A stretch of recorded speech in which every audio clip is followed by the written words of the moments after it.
Well, I saw you earlier than that. Really? In Maryland. I was playing with Rhonda Vincent's family.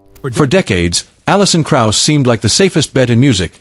A singer with flawless tone, unshakable control, and a voice so pure it felt untouched by time.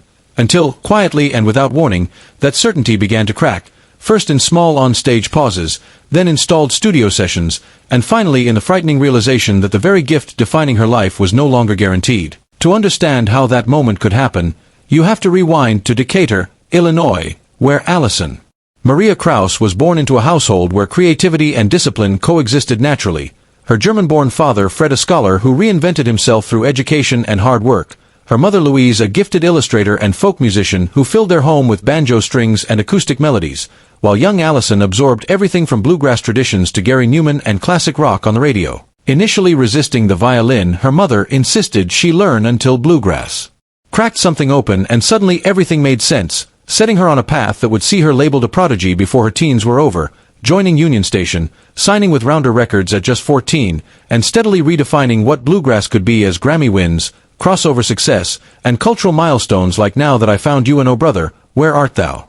Made her the public face of the genre. Yet even at the height of that success, her story was never about chasing charts, which became even clearer when she entered one of music's most unlikely partnerships with Robert Plant, a collaboration that shouldn't have worked but somehow produced Raising Sand, an album built on tension between discipline and freedom, precision and instinct, where Krauss learned to loosen her grip and Plant learned restraint, creating something neither rock nor bluegrass, but quietly transformative. Then, just as suddenly as it all came together, Krauss's voice began to betray her, locking up on stage and vanishing in the studio until a 2013 diagnosis of dysphonia finally gave a name to the problem, forcing her to cancel shows, rest her voice, and confront a deeper truth, that the issue wasn't only physical but psychological, tied to pressure, distraction, migraines, and a loss of emotional presence that caused her voice to shut down when the music no longer felt honest. The breaking point came mid-show when she couldn't sing a single opening line, an unthinkable moment for someone known for absolute reliability, and the recovery was anything but quick, stretching across years of frustration, cancelled sessions, and self-doubt until vocal coach Ron Browning bluntly told her she had too much on her mental desk and wasn't walking into the studio wanting to sing anymore. That realization reshaped everything and slowly led to Windy City, her first solo album in nearly 18 years, a record that took years to finish but only days to truly record, built on overlooked songs, quiet melancholy, and resilience rather than despair, guided by producer Buddy Cannon and fueled by Krauss's insistence on honesty over momentum.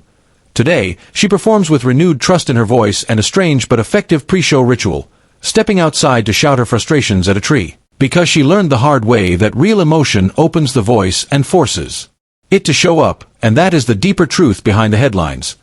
Alison Krauss didn't lose her voice because it failed her, she lost it because she demanded truth from it, and it refused to sing without it.